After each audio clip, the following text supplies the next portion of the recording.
Welcome back to the Herbal Intelligence Podcast. I'm Daniel. I'm Daphne, and today we are going to be talking about hormones, both male and female hormones, fertility, and everyday struggles. So we know that it impacts energy, mood, and everyday life. But what else do hormones do? So, actually, hormones are good, like they are the driving force of our everyday activities.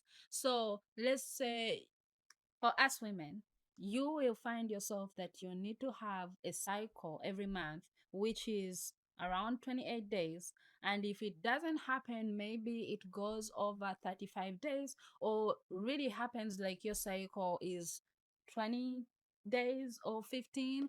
That means you need to do something to balance your hormones.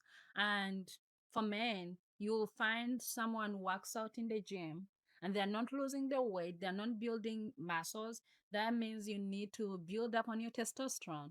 And it's all about hormones that we need to be balanced such that we are able to live a health and happy life. Yep. And we're not doctors. We're just here to share what we've learned through research, personal experience, and the herbs that have helped. So if you're feeling off, overwhelmed, or your body's out of sync, this episode is for you. So, Daphne, do you want to talk a little bit about your own fertility journey? Yes. So growing up, I knew I wanted to be a mom.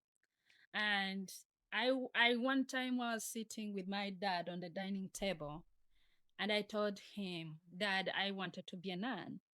And I was sure I wanted to be one. And he's like, I'm giving you a week or two to think about it. And then he came back to me and he's like, So what's your decision? And I'm like, I want to be a mom. And I remember him saying that, oh, that's also a devotion you can have. And I was like, okay. So I knew I wanted to be a mama. And when I met my handsome husband, and being here in the United States with no close family, so I knew him and I are going to build our family together. And I was always looking forward to that point of having like your kids and having people you can call your own. And not that we don't have support or anything, but any woman going through this will understand where I'm coming from, or any couple. And when we got married, I remember telling one of my brother in laws, I think we were at church, remember that morning? Mm-hmm. And I told him, oh, I don't remember the conversation. And I told him, I think our wedding was like a couple of weeks before. And I told him, Andrew, you're going to be an anchor in 9 months. So I knew it just happens. It's my birthright to have a baby. And I knew, the moment we finish honeymoon after a couple of months, it's going to happen. So we get married, the best day of my life. And Mine too. and my husband Daniel is very handsome. He has dimples. So I was always imagining my kids having most of the qualities he has. And guess what? 1 month, that was fine. 2 months, that was still fine. 3 months, okay, something is going on. So we went to the doctor. And when we got there, I shared this story in our first episode, and they told us, oh, there is an endometrioma on the left ovary. And I really didn't know what was going on. It's like somebody giving you the news and their face is worried, but you don't know why they are looking at you like that. Yeah, the reality hasn't sunk in Yeah, yet. why they are so sad. So on our way home, I saw didn't I knew I can't deal with it. I've been through a lot. And I'm like, I asked Daniel, I'm like, do you know what the endometrioma is? And he's like, I don't know. So I started Googling. And when I was Googling, it's like endometrioma, symptoms, painful periods, cramps. I had all that. And I'm like, maybe this is why I have this. So I called my grandma and she recommended a couple of herbs that Daniel, actually, we went ask my father-in-law. He was very well versed with herbs. And he recommended sources where we can get herbs. And We started getting herbs and all that and making teas. And within 2 months, the endometrioma was 2.7. That was January of 2022. And then by March 18th, it was 1.8. So I'm like, if herbs can do this, that means there's more they can do, because this is now direct to me. Like, this is was affecting my quality of life, and my period used to be like around 10 to 12 days. So that shows how my hormones were out of touch. And the pain, I used to take ibuprofen like 4 5 in a go, like 800s, and until I knew that something needed to stop. So I transitioned. I used to take like, I remember I used to ask you, babe, you need to get as many as possible. I used to take like in the morning, I take four, that's 800. And then at noon, I take another four. At 6, I take another four. And then at 10 before bed, I take another four and wake up at 3 a.m. because of the pain. And this is also accompanied by the clotting, And, blood clots. and unbeknownst to us, that the ibuprofen was also making the inflammation worse. Yes, yes, we found that out, that the inflammation was so worse. And in addition, you have the adhesions, because endometriosis will cause that. And my quality of life was bad, bad, bad, bad. And after taking that tea, I knew that something was changing in my life. I knew that it may not be today or tomorrow, but I knew that at some point I'm going to get the healing I needed. And of course, my period went down from 5 to 6 days, which was good. From my period went down from 12, 10 to 4, 5, 6 days, which was very normal, because I used to have a heavy flow, and then you have the spotting, and then a period later on. Like, it was a very long cycle. So, So, so that's good. So you mentioned this herbal blend. So I'm sure people are curious. So what kind of herbs was in this blend? so endometriosis doesn't like progesterone. It's more like endometriosis, PCOS, all those are caused by mostly estrogen dominancy. So some of the herbs there, they do not like, some of the herbs there, they don't like estrogen. And those herbs, estrogen, a progesterone doesn't like those herbs. So you need to take herbs that will help increase your progesterone and also help with the pain. And some of the herbs there, you have your cloves, turmeric to help with inflammation. Oh, and one thing I forgot to mention, that when I started taking the tea, my on I remember on cycle day 8, after finishing my period, I remember a couple of days after that, I got like dark brown blood coming out. That means I needed cleansing. And you can imagine there is no way your body can have a baby when your uterus is like that.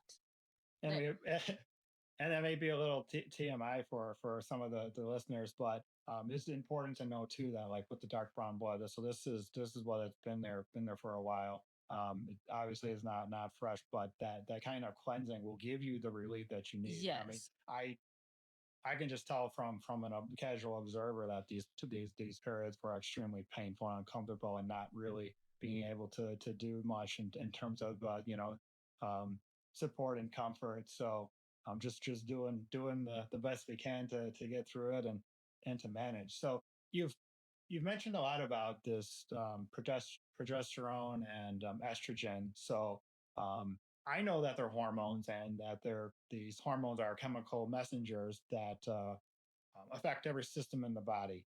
Your brain, your gut, your sleep cycle, as well as stress, diet, and even some toxins can throw them off. So maybe you can break it down for us. So what is progesterone, or what is the importance of the progesterone and the estrogen in regular? Let's just say, I don't want to say normal, but we'll say a regular fertility cycle. yeah. So in the first half of your cycle, you will have your estrogen, which is the one that will help you grow your eggs, We love estrogen for that. You grow your eggs and prepare you well for ovulation, and you have a strong ovulation. And after that, we need progesterone for the implantation and to make sure the baby sticks. So what we face is that we do get estrogen dominancy. And when you produce estrogen, you want it to stop at a certain point on your cycle. But this estrogen will go on and go over the other half, whereby you don't need it to be in the other half. So you want those to be balanced. It's like everyone stays in your lane. Yeah, You yeah, don't yeah. want anyone crossing over. So those are actually very good, important things to note, that estrogen is really good. It's not all bad, but it's good for growing your eggs and also for ovulation. And then after that, we need the progesterone for the implantation and also to support your baby. So if somebody is having, if you know you're having endometriosis or PCOS, you should also consider that while there is endometriosis, in my own experience, there is inflammation. So whichever tea you take, it has to address inflammation. And some of this you have to also think of a liver detox, because also estrogen is there. You need to do the detox and help with, balancing the hormones. And another thing you have to do to make sure, so for Daniel and I, what we resorted to doing, we make our own food, and also staying away from chemical. Your laundry detergent, make sure it doesn't have the packlet. Well, how do you say that? Packlets. I'm not sure. I'm sure you understand. We'll put it down in the caption. So make sure it doesn't have those chemicals that also affect your fertility, affect your life cycles, your day-to-day life. And we make our own toothpaste, not because we don't have the resources to get one from the store, but you're trying to keep your body clean and staying away from all the chemicals. So you have to make sure that you're trying to eat clean and also something that supports your body. And another thing I noticed with some of the ladies with PCOS or endometriosis, you find yourself, you're gaining, you have the endobelly. Yes, I got that.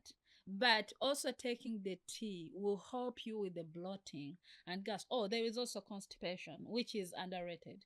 Because of the adhesions you may have, you will find, like, when you're in your period, it's a tug of war. Who's winning at this point? You or the constipation? So it's all, those are all important things to note. And you can also start by just taking a cup of tea and helping yourself. Yep. And one other thing I'll add to that too is I know this brings us back to stress as well, but cortisol is also another hormone that can really suppress the reproductive function. So as you mentioned, the estrogen dominance, the low progesterone, even like thyroid dysfunction. Yes. And these all cause like ripple effects with it, and it's really not something that you're going to know unless you actually go see a specialist, because a lot of these issues just based on like what we found out from personal experience is that these just go diagnosed or even just dismissed. Yeah. Yeah, and I from my experience, our experience, no one knows your body more than you. Yeah. You are the one who lives in that body 24/7. You know what that body needs. Speak up, be your own advocate. Yes. You have to. Yeah. Don't let anybody tell you, oh, you need to do this, do that, do that. Remember, it's your body. It's you who's going to suffer the side effects, the consequences, and you have to be always vigilant. And if you're going to see a specialist, we actually love doctors, because we also go to farmers markets, and doctors love what we do. Love when they come and see us, love herbs, but you have to advocate for yourself. You have to make sure you're meeting the right specialist, you're meeting the right doctor. Advocate for yourself. Look at the reviews, because remember, for us women, any mistake that can be done to your reproductive organs, it can cost you your fertility. So don't just go anywhere. You just have to advocate for yourself. Yeah, don't rush, to go into surgeries too. Always get that second opinion. There's, many informed consent Yes. laws throughout the states, but definitely you want to know what your options are. Don't go for like the first option always. I know these situations can be rough, but it's Yes. very hard to see stuff that's going on like you're right in the middle of it. You really need to have that second person or to stop and think and take that step back and make sure, as you mentioned, make sure that you're heard and that you're being an advocate for yourself. That if you don't understand something or you're feeling rushed, it's perfectly okay to say, can you explain that again? I didn't quite get that. Or I didn't understand that. What does this mean for me? Important question that you brought up was, how does this affect my fertility chances? I mean, you may not be thinking about having children right now, but this may be a bigger concern to you, in just a few years. So Yeah. you really want to make sure that you're thinking about the future and not just rectifying a situation right now that may or may not be temporary. Yeah, I think my policy right now is if I go to someone and they act like your opinion is not that important, or they know everything. Of course, they do know because they are the professionals, or maybe they are speaking on top of my head. I think it's a time for me to walk away because it's important to have someone who advocate for you and who will also listen to you. Yep. And speaking about doctors, I think this is a perfect segue to my favorite part, and that's the study. So let's see what the experts say. So one clinical trial that was published in the International Journal of Molecular Science found that ashwagandha, if you take 300 milligram twice daily, significantly improved hormone balance and reduced stress in women with hormonal imbalances. That's pretty huge, right? Yes, so ashwagandha in most of the teas is very important because, as you mentioned, the cortisol disrupts the estrogen and the progesterone. Yeah, So, suppresses the progesterone. yes, Yes. yes. So you see how the cortisol is playing a big part, but in the background, it's like, I'm watching you from a distance. Like it's watching you. So you need to make sure you take care of your stress and also make sure you also take care of these other hormones. And also, one thing I learned because shortly after we got married, my before that, my dad passed away, and my dad was like my world. I'm a daddy's guy. I'm not even shy to say that. And of course, I'm grieving, and we got married a couple of months after that, and I'm happy. I'm like, okay, I'm going to have my family, but at the same time, also life happens. So whatever you have control that you can let go, it's very important to let it go because at the end of the day, it's you who lives in this body. It's you who has to take care of it. It's you who knows the pains. It's you who's going to take this body to the doctor's appointments. It's you who's going to advocate for this body. Remember, this body, it's you. So you have to let go of all that extra weight of whatever is causing you to disrupt your hormones. You want to hear another study? Yes. All right. So this one is talking about Vitex, which is Agnus costus, or also known as the chasteberry tree. So there was a study published in 2013 on the Planta Medica, which is a peer-reviewed journal, and it says, as they were reviewing the Vitex, said that it showed positively effectively reduced PMS symptoms, improved luteal phase defects, and helped regulate cycles. Now, wouldn't that be nice to have known before going through all the irregular cycles? And you said wildly with Yes. the days, you Yeah. cut them down to 5 or 6 days from what was it, 10? Yeah, 10, 11. And so I think another thing I did, but of course you don't know. I feel like if I knew that I could use Vitex red raspberry before we got married, it's like I knew definitely, but if I knew that I had these issues, I think it would have helped, because it takes time to help your body balance your hormones. And if you know about this earlier on, and you know where your hormones are, it would be very helpful. But of course, these things, like let's say women is wellness is or women is fertility, is not something that you just talk about openly. Because if you're going through it, you'll think like you're the only one going through it, like the way we used to think. And you'd be like, wow, why is it us? Like, but then you find like there are studies that shows like one in every five couples, there is one that's struggling to have a baby. So it's actually so many people out there, but because it feels so lonely and you don't know much, it just adds to the everything being out of place. Yeah, and it is some comfort as you're going through stuff. You go through phases, you think you're all alone, Mm-hmm. then you start finding out there's a few more people who are going through that, or they know somebody who's going through that, and then before you know it, you're finding that so many people have it. And at the same time, it's comforting. It's always like, wow, this really affects a lot of people. Yeah, and I think from my experience, we know that every person or every couple will have a cross to cross at some point. Whether you struggle having babies or your struggle can come from somewhere else, but coming out of that, it will even make you feel stronger than you were before, because you've been through something together, and then you can deal with anything that comes your way after that.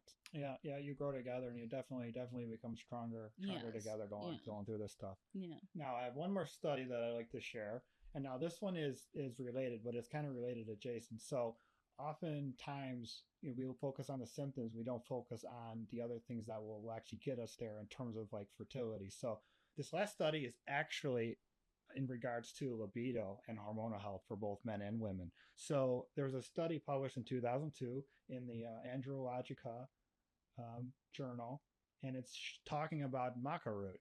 Now, I know you use this in your diet regularly, but Mm-hmm. this one was new for me. So, maca root has shown promising results for libido and hormonal health in both men and women.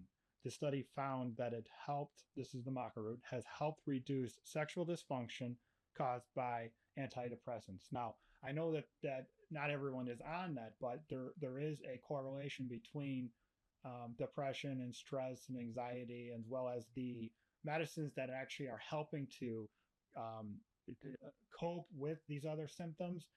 It's like a delicate dance, but sometimes on the flip side of getting healed, that the side effects can sometimes cause more harm than it's worth, like getting painful periods, as you mentioned, and taking ibuprofen, and then find out later that yeah, the pain was good, but you have increased the size of the inflammation, or the pain is actually going to be worse in the future because we tried taking medicine that helps with the symptoms and not really getting to the root cause. And that's one of the things that we like about the herbs.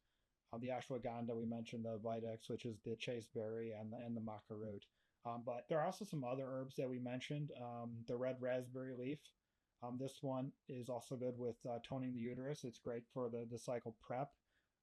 Tulsi, you want to talk about the holy basil? Yes. So, uh, from Africa, Uganda, when you have a stomach ache, you can take the tulsi, which is really calming. Let's say you have something, a bag or something, it will just calm your stomach. And it's also good, let's say if you're having painful periods, if you want to do cleansing, you will tulsi is that herb that everyone has in their garden behind. Like you find this grandma has it, this auntie has it. It's like that herb that's like a family part of the family.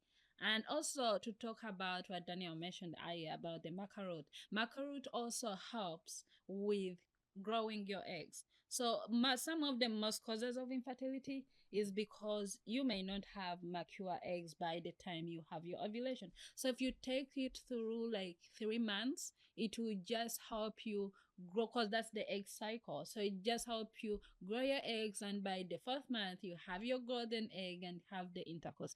But that's if you don't have other factors like PCOS, endometriosis, or and non-infertility. So all those that will help, and also with the libido, it's actually very good for um, women and men's libido. And we have a story we'd love to share. One time we met somebody who wanted some tea for libido, And then usually like everyone has their own absorption. And this gentleman had really a high absorption rate. So they took the herbs around 8 p.m. and by 2 a.m. the herbs were doing what they were supposed to do. So he came back to us and gave us feedback, and he was feeling really better. And I won't go into the details, but I'm trying to say that the herbs are supposed to help us like whenever we need them, but also the absorption is very important. And some people have like really short absorption time frame, and other people may need to be like 2 weeks, and other people 2 days, other people a month. And if something is not working out, you will need to address the inflammation, because that one is like the windbreaker. If sometimes you may want to take your herbs and you're not getting what you need to do, you need to address the inflammation. And even before that, you need to do the detox. So it's like a cycle of things you can do to help your body absorb the herbs. And can we talk about men's fertility? Yeah, yeah. So, but first, I did want to add one more point to what you had. So, Mm-hmm. the first one would be if you having trouble with the absorption, you can do a couple things. So, the first thing I would like to mention is um, warm or hot water in for your tea. So, drinking it hot. So that also will help with the absorption. The warmer something is, it's more readily available to your stomach and to your body. And the other thing is to, if possible, to add like black pepper because that will also help with absorption. Um, Yeah, it's actually good for absorption from many herbs, not just turmeric. yeah, and then one other note for like medical is that you want to check for interactions, especially if you're taking hormone therapy or birth control, as some of these herbs do affect that from what we were reading in the studies. So. Yeah, it's always important, of course, to consult with your doctor. And remember, this is medicine. These are herbs that have been used by your great, great, great, great, great, great, great, great parents. And they use them. But in our day to day environment, society, it's always good to consult with your doctor. For example, for me, my doctor, I'll ask them, like, what do you think of this? And if I got a doctor who can't recommend to me anything I can use outside, I can act like I don't know anything outside, out of like the medication, the prescription, then I know that we are not a good match. Yep. And then on the men's fertility side, so I'll just mention that like when it comes to fertility and trying to conceive, so for the men, you got to think about this in terms of like 5 to 6 months before for the preparation. Sometimes you can have everything right, implantation, baby's starting to grow, but then it just doesn't take after a few weeks, and you know, it's a common um, it's a common thing where they'll be like, "Oh, well, just blame the woman on that." Yeah. But in reality, it could just be an issue on the guy's side. So you're gonna want to start eating healthy, cleaning up your act. You don't want a bunch of the swimmers. The only nutrition they're getting is beer and Yeah. Cheetos or something. so Yeah. so you're gonna Cheese is good, right? cheese isn't bad. Yeah, by lots of carbs. Yeah. Yeah, so you definitely want to clean up the diet and taking your multivitamin and starting that prenatal prep on your side as well. So Yeah. um, I think I mentioned before. So maca root wasn't really something that was in my diet before we met, but now we have it like potatoes. We have it as fries. We have it in tea. It's really Yeah, it's all over the it's place. a good spice, like you can add anyone. And also if you just use powdered tea, that's actually golden, because you can add it in your soup, in your smoothie, in any, as long as it gets inside, it will get the work done.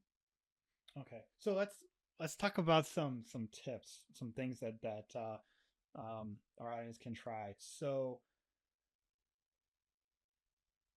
you mentioned before with the laundry, so we want to reduce the plastics and the fragrances. So we're not just talking about the chemicals, but we're also talking about the plastics and those specific like the forever chemicals. they're just full of the endocrine disruptors. Like they're hurting yourself from the inside out. We when we smell, it's actually part of the particles of the thing we're smelling will actually get to our lungs and then into our bloodstream. Yeah. So we don't even want to be smelling these chemicals, yet alone wearing them and having them on us constantly throughout the day. So that's one of the things you can do. Another thing is um, trying different seeds. So flax seeds, pumpkin seeds in the follicle phase, sesame and sunflower seeds in the luteal phase, and then just like tracking your cycle and your symptoms, but not an obsessed, but to just to observe patterns. So things that I tried this month, like red raspberry, and I felt better. I didn't have as many symptoms, or the period isn't as long. So, but you don't want to go overboard. I think you mentioned either in this episode or previous one about tracking the basal temperature Yeah. right as soon as you wake up. Yeah. Like, I personally, in my experience, I wouldn't recommend a base of temperature because it has worked. But in my personal experience, because the stress it brings to you, it's all good until ovulation, and you get that ovulation dip, and then when you are waiting for that implantation dip and it doesn't happen, and then you also get the dip for the period, I think that's stressful. The best thing I would say is that you know your cycle. Use the strips; those are like less stressful, and track and then afterwards you know your body. And from us, once we I did everything under the moon. I did everything. And at some point, I just needed to stop. And I'm like, now I know my body. I just check the calendar once and I know where we are, whether things on track or my days on track, and just know the days to have intercourse. And also following the mucus. Oh, another thing with your hormones, that you will see that the hormones are off. So during your ovulation, you expect to get that stretchy mucus. And if you don't get that, even if you get the implantation deep, that means the egg wasn't released. And maybe we are all different, but according to myself, when you don't get that, that means the egg wasn't released. And because it brings that egg white mucus, and chances are high it's not there, and you have all these hopes. So I think following your hormones and drinking teas that support a strong ovulation, it may take some time, but you'll get there. yep. And then a few other things you can try is incorporating a daily routine. So tea, we're big tea advocates. Having just incorporating tea and some herbs in your daily routine. Consider maybe even getting your vitamin D tested, iron and thyroid levels. Thyroid is another big one. I mean, it can be in the normal range during your day to day life, but if it's something that you're trying to on your fertility journey, you may need to take some thyroid medications to just help give you that boost you can, or to do some research in terms of what else you can eat to boost the thyroid. Yeah. So if your body feels out of rhythm, it's not failing you, it's communicating. So as we mentioned before, you can track it, but not to excess. Hormonal healing takes time, like any kind of healing, and you deserve the support on your path. So whether you're struggling with fertility, managing symptoms, or learning to love your body through all the mess, we're here for you, and you're not alone. Yes, it can be lonely. And we do have on our socials. If you're ever going through this and you need a sister, I'm here. Because I know how it feels. I know how it feels like when you wake up at night and you be like, why me? I know how it feels like when you get your period and you didn't make an appointment with it.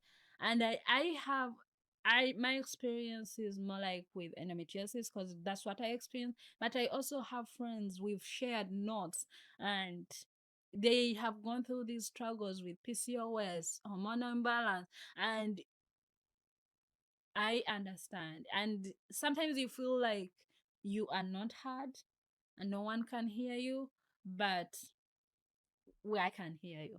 we can hear you. And you can just text us and reach out, and we are here for you.